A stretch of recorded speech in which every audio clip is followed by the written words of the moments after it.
Hi, welcome to the Breakaway Entrepreneur podcast, where we explore the entrepreneur mindset and the characteristics and traits that lead to success. I'm your host, Janet Fish, and in this episode, we talk about becoming a thought leader with Jennifer Darling. Jennifer leverages her 20-plus years of sales experience to help business owners become thought leaders using LinkedIn. Jennifer shows how she has used LinkedIn to grow her business and how she can help you to grow yours. She's the author of Increase Your Leads with LinkedIn, 52 Tips for Sales Success. I hope you enjoy our chat. All right, Jennifer Darling, it is so fabulous to have you on the podcast this morning. How you doing? I'm doing fantastic, and I have to tell you, I am just truly thankful that I'm here with you. I've had such a fun time with getting to know you recently. I know. I'm so happy that was it Erlene? I forget who connected. Yeah, it could have been Erlene or Anne. Yeah, it's great, and I took your course, and we'll talk a little bit about that because that was super fabulous. But let's just start out with getting to know a little bit more about you. So tell us a little bit about you, Jennifer Darling, the most fabulous speaker and wonderful LinkedIn person in the world. Thank you so much. So now I have my own business, and I help people with sales and marketing. And what happened was I have actually come from the corporate world. So I have about 20 years of experience in advertising, sales, and sales management. And I have worked for companies like Hearst and Comcast and selling TV advertising and digital advertising. I did that for quite a while, and I found myself kind of feeling a little bit bored at the end of it. And I was looking for something else to do that was more challenging and exciting. And of course, advertising sales is challenging and exciting, but I'd done it for so long. So I was just like, it was funny. One day I was sitting at my computer and I got this email from one of my mentors named Jeffrey Gitomer. And he's a world-renowned speaker and is New York Times bestselling author of 12 books. And on the email, it said, would you like to be a Jeffrey Gitomer certified advisor? And it was like, oh, oh my gosh, that's totally what I want to do.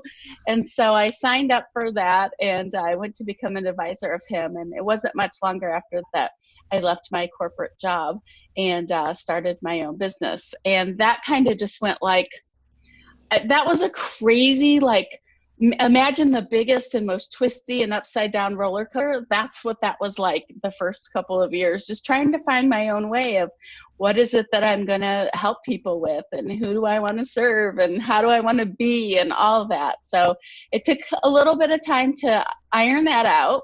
And now I finally feel like I'm very focused on what I want to do and who I want to serve, and I'm putting that out into the world. That's so funny. I have a similar story. I was in corporate America for many, many years, and then decided I was bored out of my mind. I wasn't challenged anymore. I was making a ton of money, but I just wasn't challenged anymore. So I quit that job, and then I kind of had that same. My first foray, whatever the word is, into being an entrepreneur was being a land developer in Mexico. So I went from selling software in a software company to, land development in Mexico. So I understand that squirrely whirly world. So how long ago was that for you? And kind of talk about that transition from what are some of the first things you noticed that were very different from working for someone to working for yourself? Yeah, so that's such a great two questions there, is that I would say, so I've had business for, it's funny because it's like, how long have I had my business now? I think it's been 4 years, losing track.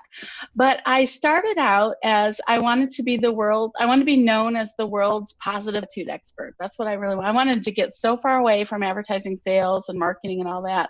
And that was really great. But the challenge was people wanted to have a positive attitude, but nobody wanted to pay somebody to help them have a positive attitude. It all sounds great. And of course, I incorporate those things in what I do now. But the reality is that business was not working for me.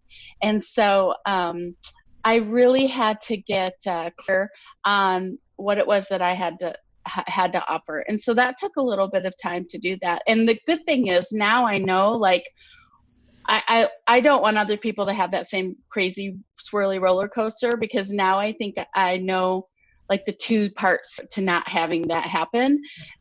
And that's just such a big awakening. And one of those things is focus. And the other one of those things is knowing what your expertise is and being able to really work in that area. And then you can grow and do all kinds of things after you get that going. But getting that going is really the most important part. So like going so far away from sales and marketing, I needed to have some time off. I really needed some time off for like self-care and reflection. And then I really needed to be using the tools that I had built up in a different way so that I could build my business. So I'd say that took a couple of years, and I think that can be shortened for people, but that was a big learning lesson for me. And so now you're a speaker, you're obviously motivating, and can I say that you're most focused on LinkedIn as that vehicle? Yeah, so I do professional paid speaking now, and now there is no professional in-person paid speaking right now. That's all been off the table. But that's what I was working towards, was doing a lot more. And I had my business was booked pretty solid this year when we entered into the year. And LinkedIn is really something that I have put my arms around, really mastered it, and I've learned how to teach other people how to master it.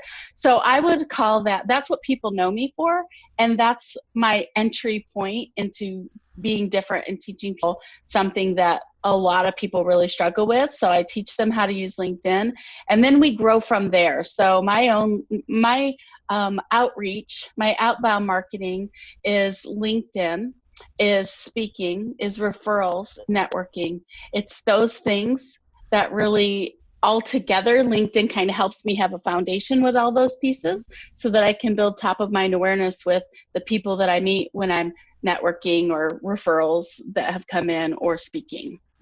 So if it's okay, I want to dive a little bit deeper into 100%. Yeah. It's because I've struggled with it in the past. As you know, we've talked, I've spent a lot of money getting connections in LinkedIn, and I have a live 8,600 connections or something like that. Mm-hmm. But it wasn't until I met you that I realized I knew I needed to do something with it, but I didn't really know how. How did you pick of the social media platforms out there or other forms of marketing? How did you pick LinkedIn as the one that you were going to really sink your teeth into and really make that the cornerstone, I will say the foundational component of your marketing to get leads into your business?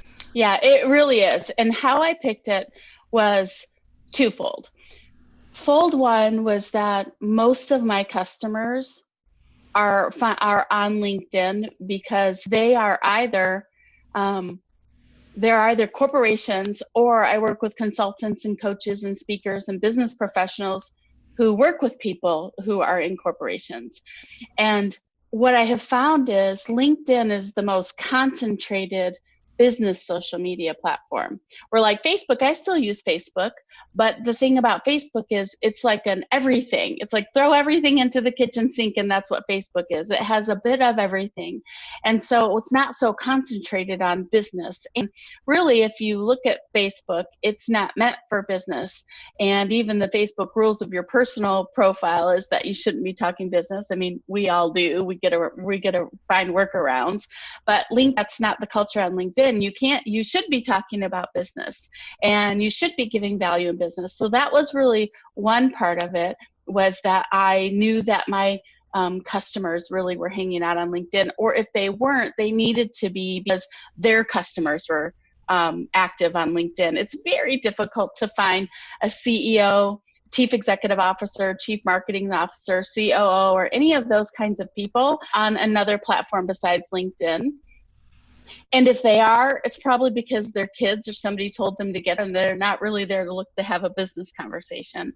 So that was a really big part of it.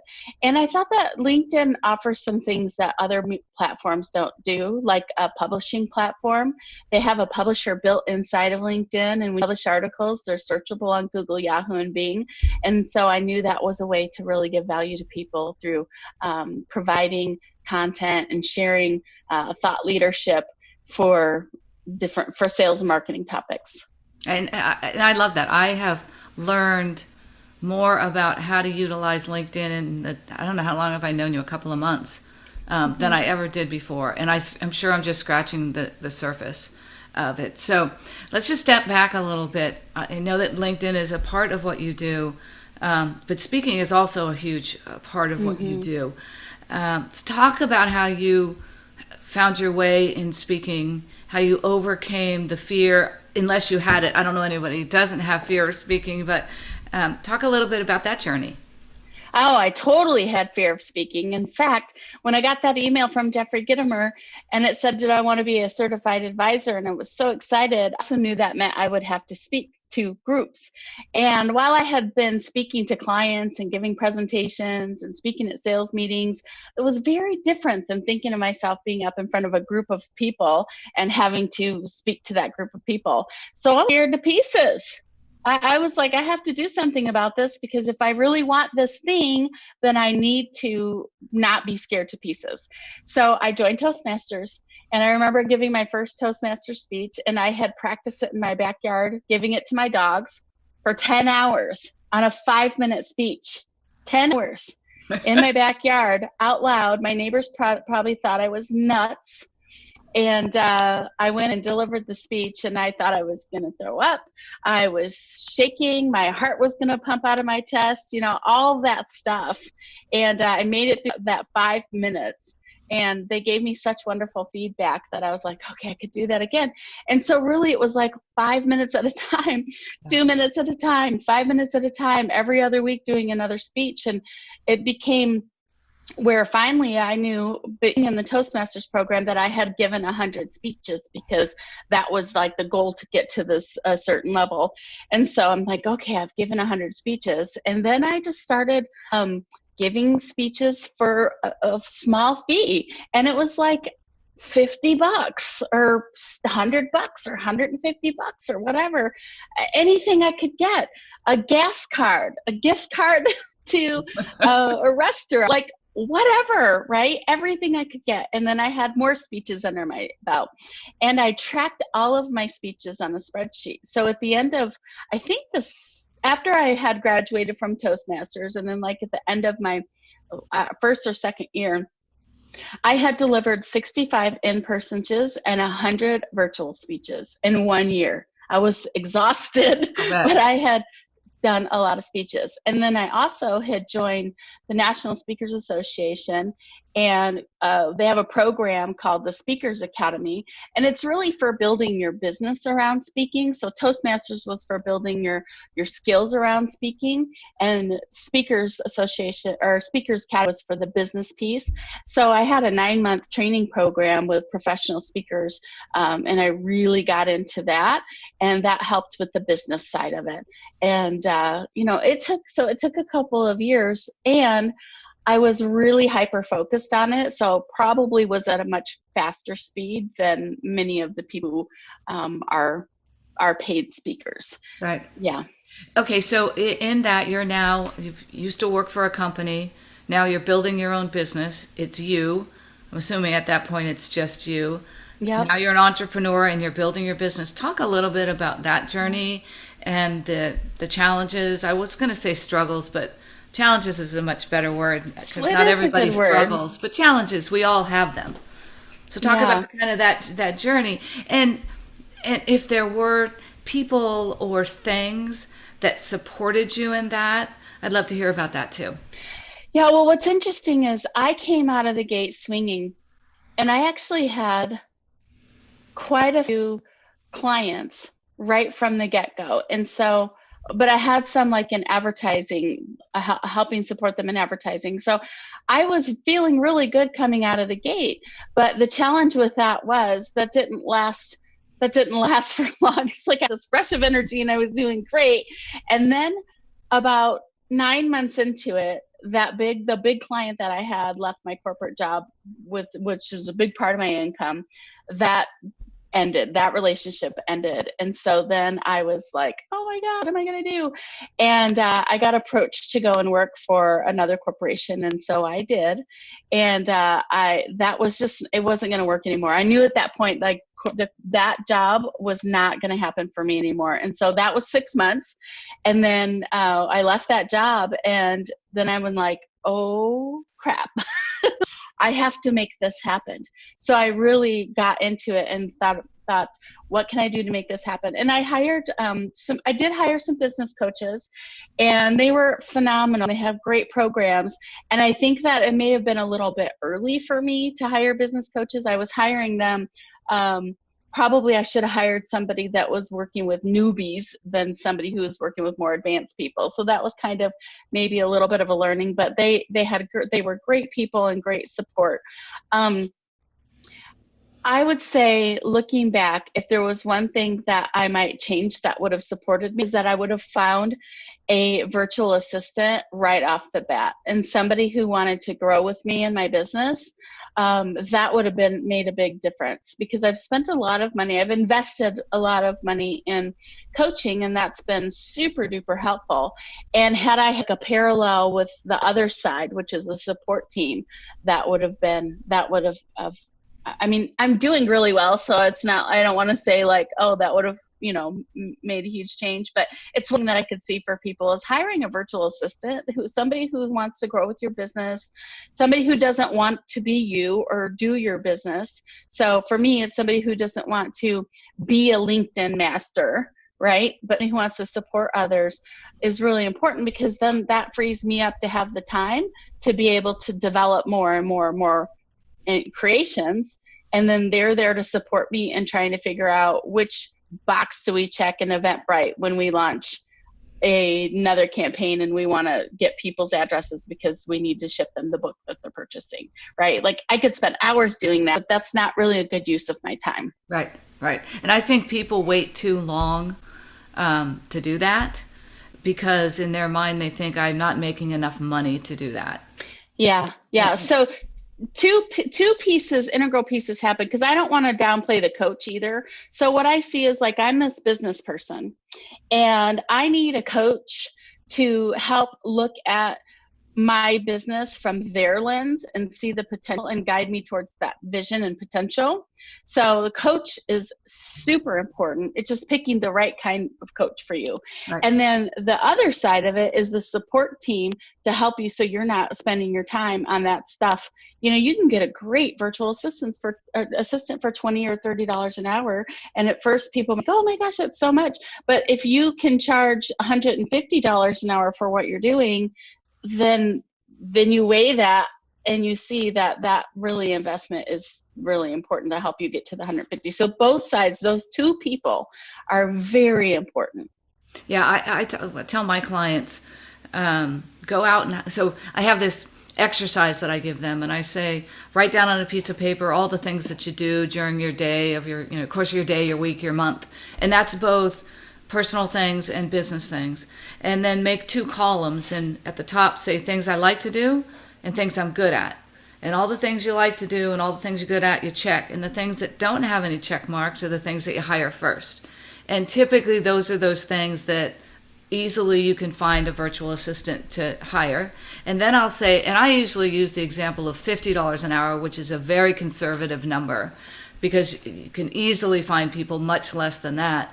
But I say, if you hire somebody for 4 hours a week, that's $200. And you spend those 4 hours finding speaking engagements, marketing your business, getting on LinkedIn and engaging, putting together good content. If you can't make $200 spending 4 hours a week really, really focused on that, you're probably not in the right business, right? So I think that is such great advice. So what I'm hearing is tenacity, persistence, which is very common, but just the stick with it.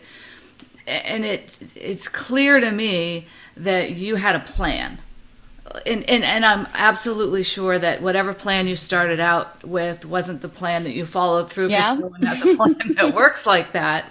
Other than coaches, were there other places that you went for support? How did you learn LinkedIn? I mean, you're an expert. Did you just figure it out? Did you I did just figure it out. I have to say, with LinkedIn, I did just figure it out. And true and not true.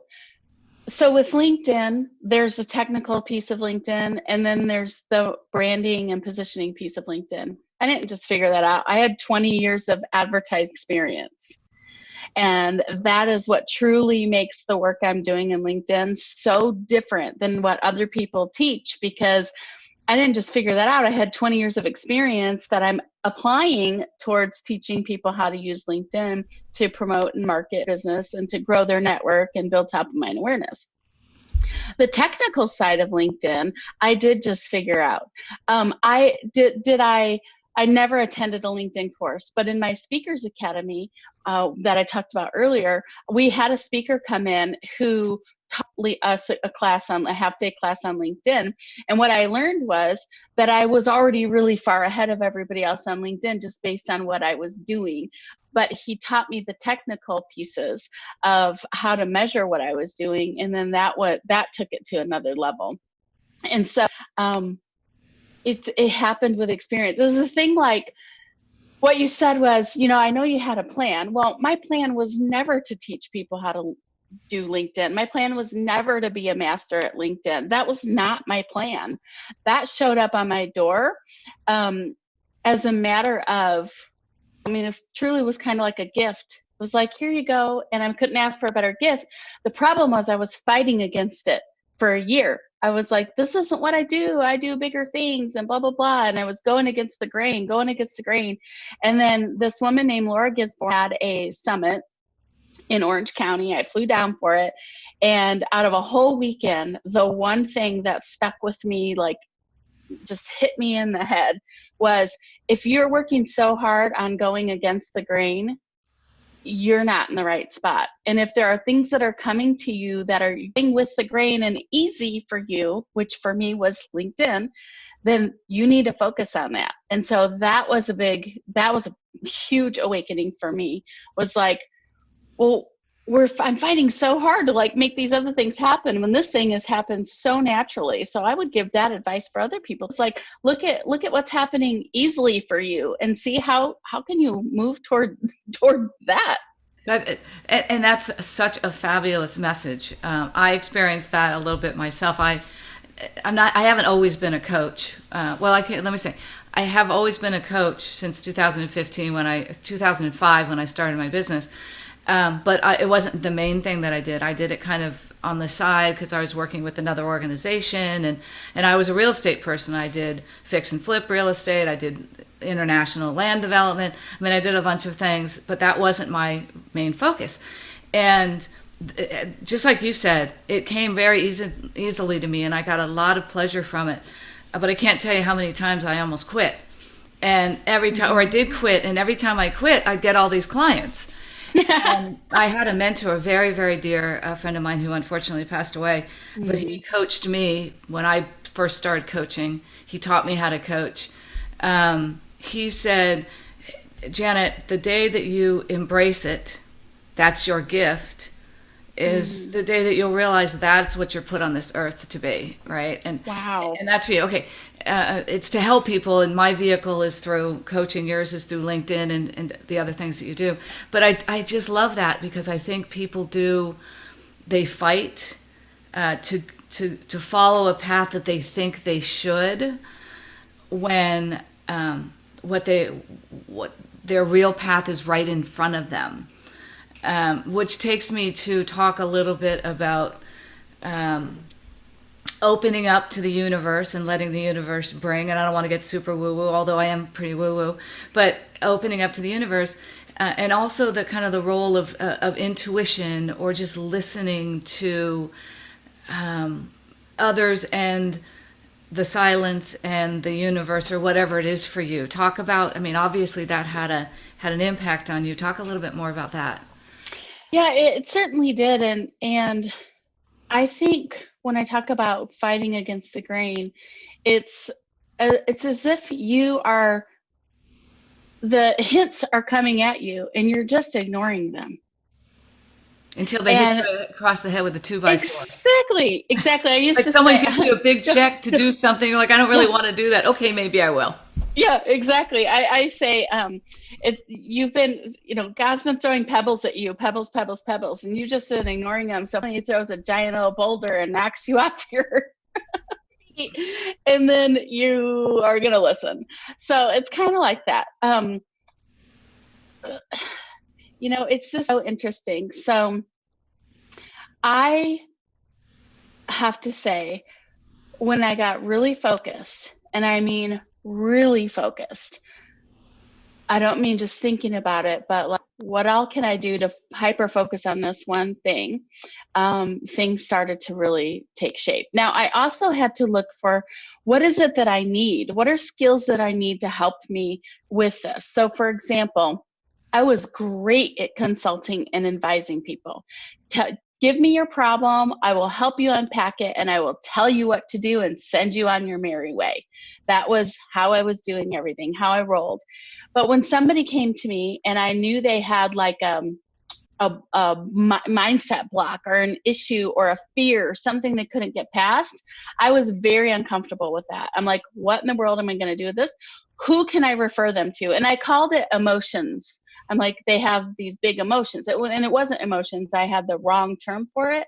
The reality is they were stuck at a place and they needed some getting past that stuck. And I didn't have the skills or the tools or the knowledge of how to do that. So I had to look for, all right, well, where can I find this? And I'm sharing this with my friend, and she and I are walking our ways and sharing this with her. And she says, I might want to think about coaching. And I said, well, I don't know about that. I'm really good at telling people what to do, but I'm really good at like guiding them to figure out their own answers. And I also learned at that time, there's a very big difference between consulting and advising and coaching. They like should have definitions in the dictionary of what these things are, because they're very, very different. Sometimes we use the word synonymously, but there's different approaches. So what happened was I got trained for coaching and like a really intense coaching program that's ICF certified, International Coach Federation certified, and spent hundreds of hours.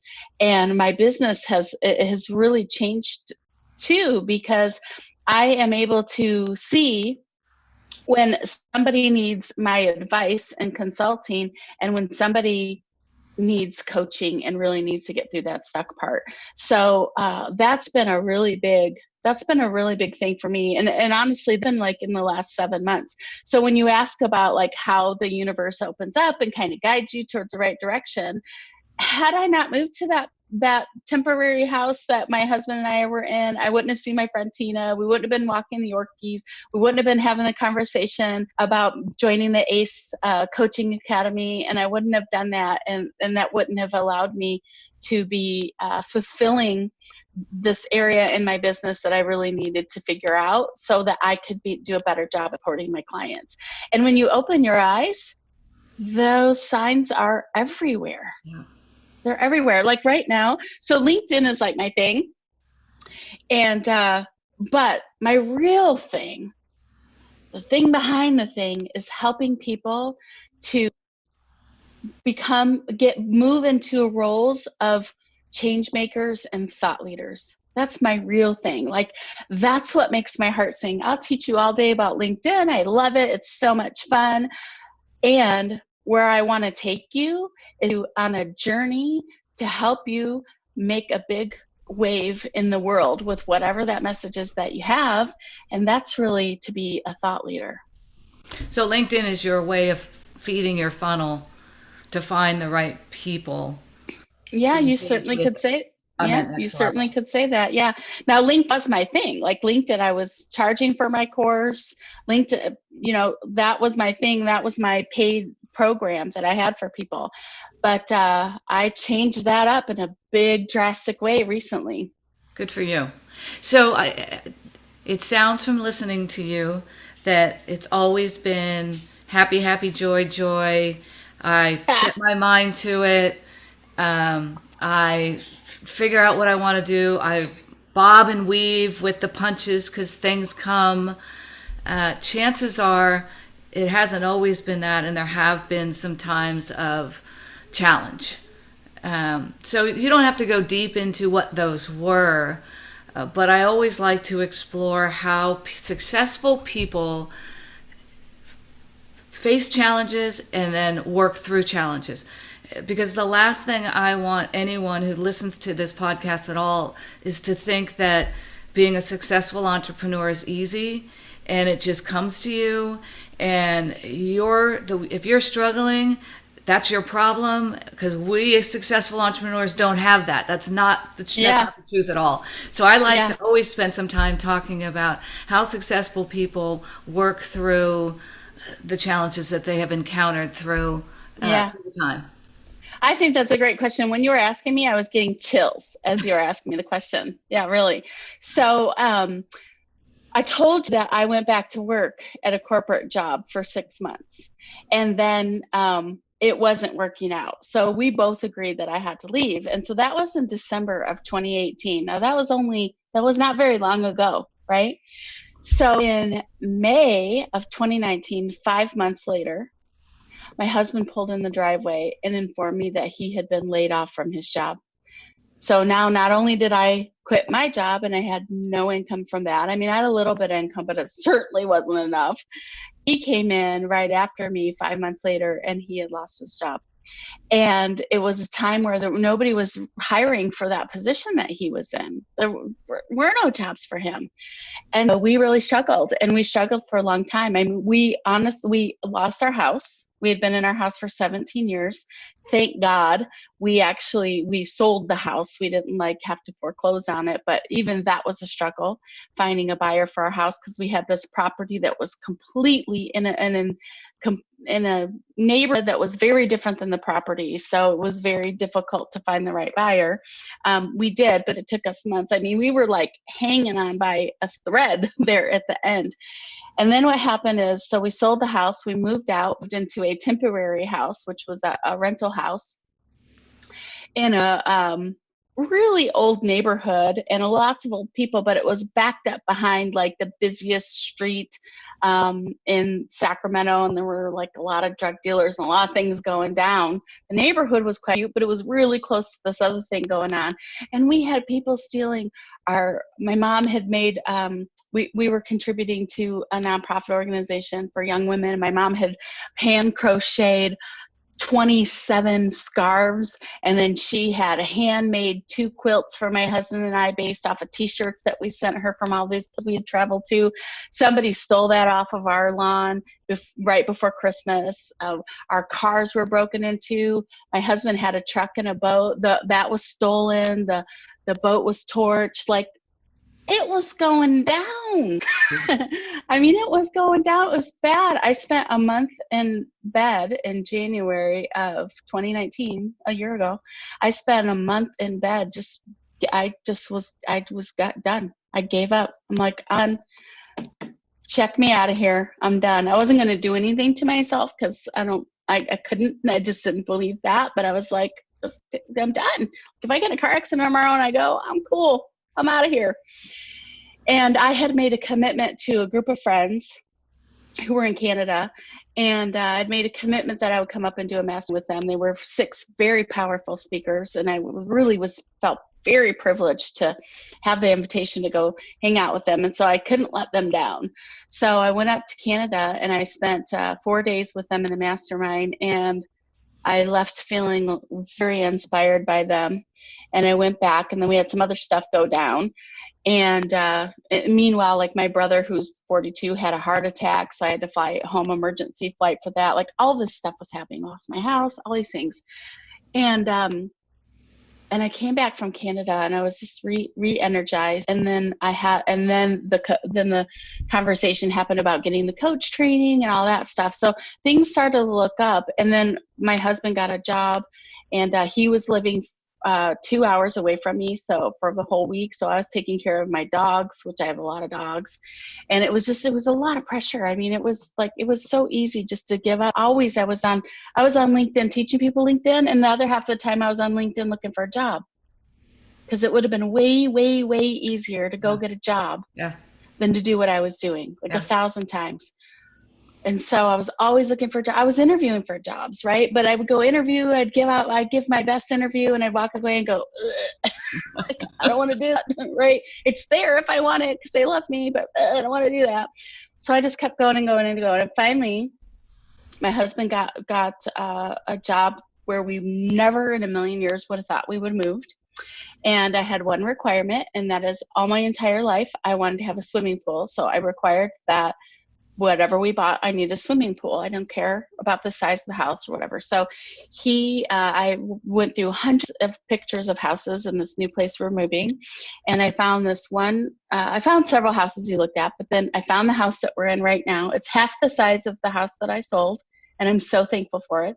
I have a beautiful swimming pool. My husband's back at work. I have my own office space. And things are calm in my world. Yeah. Things are calm.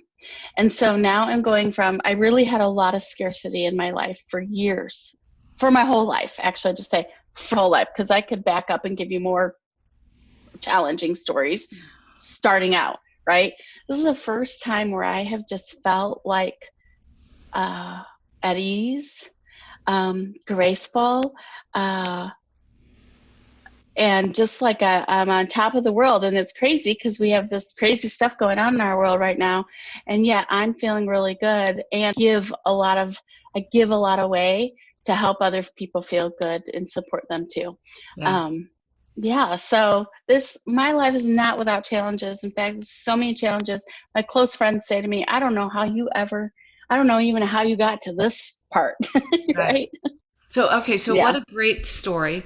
One that I would have never guessed knowing you. I've only known you for a few months, so haven't known you before that.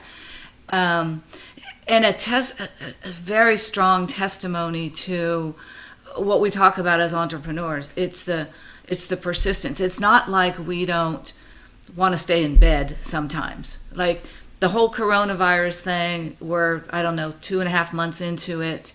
I was great. I was running hard, trying to figure out how I was going to keep my business going for about 2 months. And then I hit the wall. And since then, I'm much kinder and gentler to myself. I don't run as hard, but it's something about and we haven't always been entrepreneurs. I was a corporate person until 2005, right? But there's something about our traits that have us, okay, that sucked.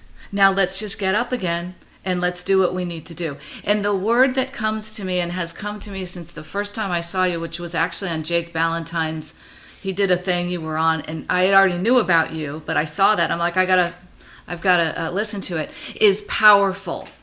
That is the word that when I look at you and I hear you, the word that comes to my mind is powerful, and that's how I see you. So I don't know. I've connected with you from the moment that we first talked on the phone, and then I took your class, and so I want to talk a little bit about that because for me, so my LinkedIn story is I paid a lot of people a lot of money, thousands of dollars over the course of years. To help me get direct connections. That's really all they got. It was supposed to get me business. It never really got me business. Then I hired recently, I would say probably 2 years ago, somebody else, an expert. I spent $1,000 with him and never really got anywhere.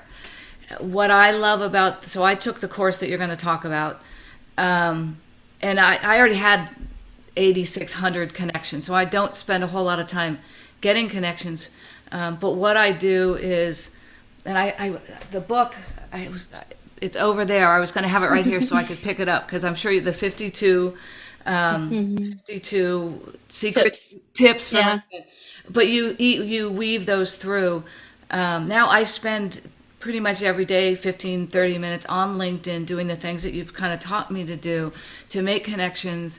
The thing that I see different about LinkedIn, and you tell me whether this is true or not, like I go and I post on Facebook in my group. Well, I know that a very small percentage of anybody who's in my group or likes my page or I'm connected to ever sees that.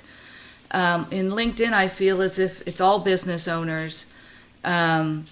And more people see what I have, I get more bang for my buck. So anyway, talk a little bit about that. Talk a little bit about how you help people because especially now we can't leave our house. We can't go to networking events. So Right. now more than ever, like, let's get online and let's use the power of LinkedIn to grow our businesses. Yeah. Yeah. So I think that most people get confused and overwhelmed when they get to LinkedIn by, what do I do? I'm in LinkedIn, I create a profile, now what do I do? And so they're confused and overwhelmed, so they get out and they don't do anything. So one is about looking at LinkedIn for what it is, and it is a place to build relationships. It's a place to network with people and build relationships. Is growing your network an important thing? Sure, it is important. But for me, I'd rather have a network of 1,000 people who we have really valuable, relatable, interactive conversations or content than having 30,000 people who we're not engaged. It's just like a name. So I think one of the things is, what do we do on LinkedIn? And it's a mix. It's a mix of growing your network. It's a mix of giving value. It's a mix of communicating with other people. That's really a big part of LinkedIn, is communicating with other people and building relationships and building top of mind awareness.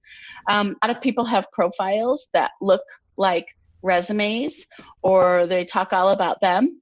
And it's like having there's no place like LinkedIn. There's just no place on earth like LinkedIn where you can have a business profile. It's like the Google for business professionals, where people are going to go and check you out and see if you're legit and see if you're positioned to be the person that they're looking for. It's like a giant yellow pages online for individuals or professionals. This is such a beautiful thing. So positioning is really important, and even more important is engaging people and building relationships, and not just thinking about yourself, like, what am I going to get? And I'm not saying you're doing this, Janet, because I know you're not. I know you. It's not about that, though. But people think, oh, I'm just going to go there and promote, and get clients. And that's not really what it's about. My book is called Increase Your Leads with LinkedIn. And what we do is we talk about increasing your leads in an authentic way, building relationships that build long-term clients, and generally are higher dollar clients. If you just want to go and have transactional deals are typically lower dollar and short-term and less relationship oriented. So what you do on LinkedIn really can make a difference in your business. And to me, it's also like a hub for everything else that you're doing. And it's two parts. So one is you can grow your network with LinkedIn at the beginning. So like LinkedIn, speaking, referrals, and networking, you can grow your visibility using those tools. But then you take those other three, and then how are you going to keep and get those people? You might sign them up to be on your email list. They might opt in for that, and that's great. That's perfect, awesome. But we know not everybody opens your email. So then what's the second way that you could layer on that to be building relationship? And that's LinkedIn. So it not only is like an entry place to grow your network, but it's also a hub to keep your network engaged with you after you have connected, and to build top of mind awareness. So when they're ready, then they're thinking about you, or they refer you to somebody. They share your information. I mean, it's just such a different tool, but you really need to know how to use it. So one of the things that I kind of knew, but I have a much better understanding of now that I've gone through your course, is documents and articles and ways that you can. It's a publishing platform, which I've never thought of it that way before. I had a blog for a long time, and I would post some articles, my blog posts up on LinkedIn, but I never really thought of it as a publishing platform where people can go and read my articles or read my documents. And so to me, that's awesome, because people who want to find out more about me or find out more about you can go and look, and then they can find all these things that you have done in one place. And I don't know any other platform other than a website that provides that. Yeah. I mean, your website has that, and I love. Everybody needs a website. Everybody has a website, and if you do a website right, it is going to really help you. But if you don't know what to do about a website, you're probably like most people, and it's really a reactive tool. So people go there when they know about the website. Right. But LinkedIn, they're going to be served your profile even when they've never heard about you. And so then people can check you out by going and looking at, what are the articles that you've written, and documents is, you could post your ebooks in a place, and people can go see a history of all the richness that you have shared. And the other place too is with testimonials. They call them recommendations in LinkedIn, but you cannot post somebody else's testimonial in your recommendations. They actually have to go do that. So we know that you're legit if other people are commenting and putting recommendations saying what it's like to work with you. And I think that's another piece of social credibility in a world where we're not right now out meeting people in print to be able to get credibility from that avenue, is that we have to, where are we looking? We're looking online, and most people, business professionals are going to LinkedIn to look for you and see how it is that you're making a contribution in whatever industry you're in. Yeah. And I find it, for me, interesting, if I Google my name, the first thing that comes up is my LinkedIn profile. Yes. Not my website, not anything on Facebook, but my LinkedIn profile is the first thing that comes up if you put in my name. And it's for most people. It's for most people because Google and LinkedIn work very well there, and LinkedIn is optimized on Google. And so are the articles you publish, which is just this amazing thing. I had an article go viral, had 6,000 views, and it was seen all over the world. Yeah. By people who were not, I didn't even have 6,000 connections. Yeah, that's powerful.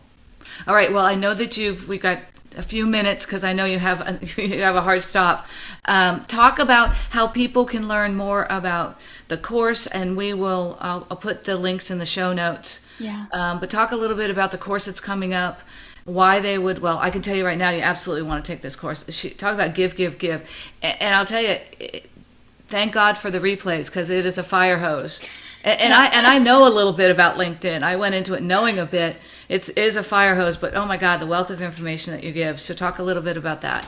Yeah. So what happened was I had built this course, and I had conducted the course many, many times. And then COVID came around, and I spent a couple days in bed. I mean, let's get real, like maybe a week in bed, depressed about this whole thing because all my speaking engagements had gotten canceled. And I really was thinking, how can I just give back and put meaning into my life right now with all this stuff going on? Like, what can I do? And I thought, you know what? This is totally crazy. It's nuts. But I'm going to give away my free course. I mean, I'm going to give my course, my deep dive LinkedIn. I'm going to give away all my stuff to LinkedIn. And I'm just going to put it out there, and I'm going to help people. And that's what I'm going to do. So that's what I did. My business coach thought I was nuts. Everybody else thought I was nuts. And I thought, you know what? Who cares? Give me a reason to wake up in the morning. And so I put out my Mastering LinkedIn Deep Dive course. And I did it as an accelerated course, and I had tried different links before. So I did it as a 4-week accelerated course where we meet twice a week. Day 1 is training. And the second day of the week is Q&A, because I have so much content that I don't slow down in the training. I'd give it all to you. And then in the Q&A, we slow down a little bit and I take question and answer. So what I've done is that I'm teaching people how to master LinkedIn, how to use it to grow your connections, how to use it to grow your business, how to position your business. I mean, you would be shocked at how many people, after they take my course, realize that they were not positioning themselves properly, or that they're even confused about who it is that they're positioning themselves to the first place, or what their message is.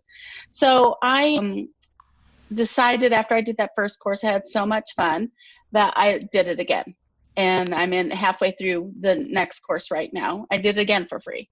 And then I just decided I'm going to do it again for free the next month. And I'm just going to decide 1 month at a time whether I'm doing it for free, because, I just am going day by day right now. I can't really plan much into the future.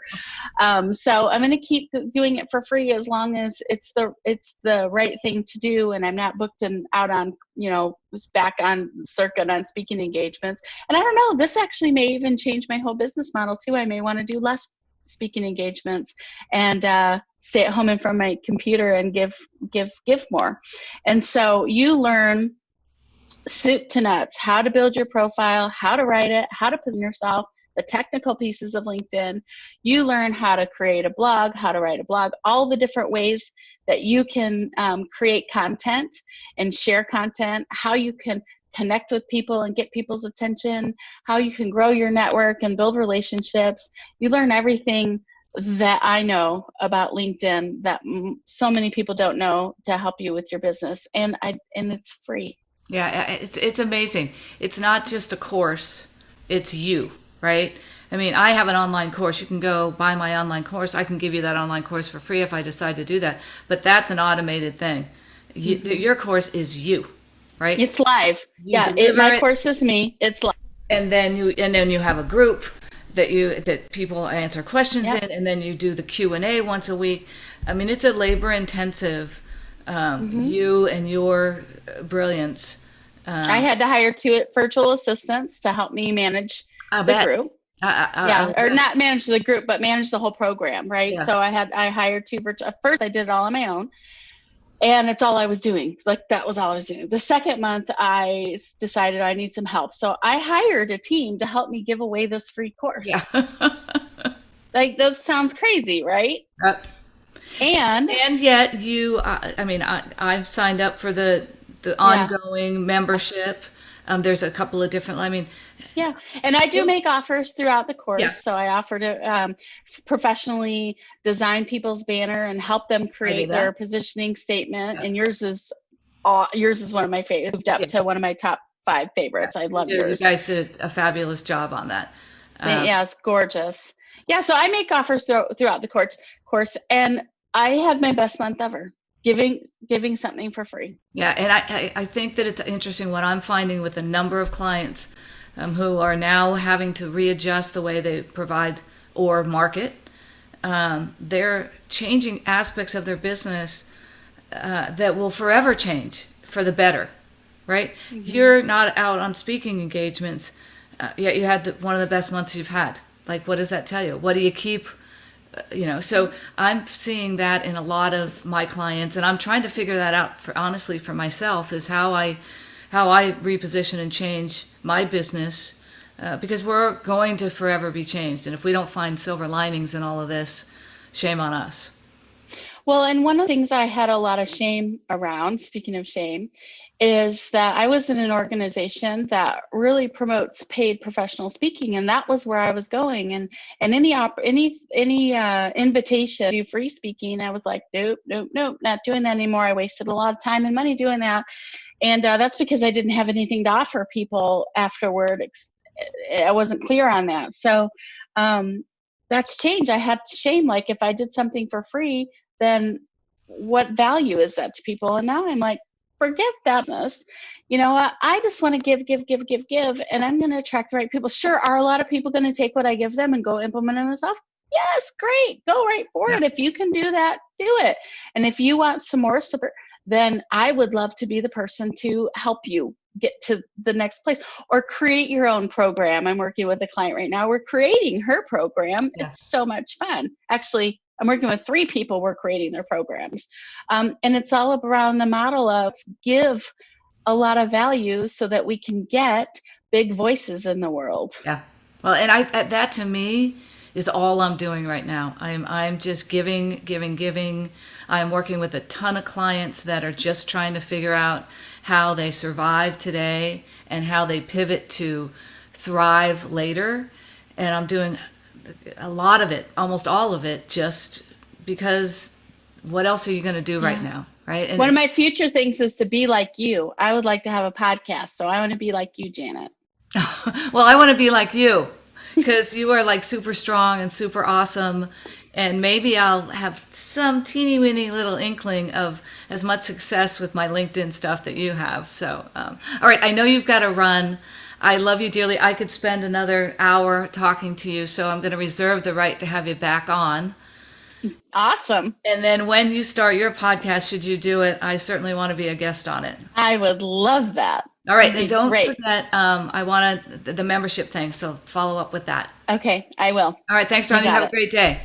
You too. Okay, Bye-bye. Bye-bye.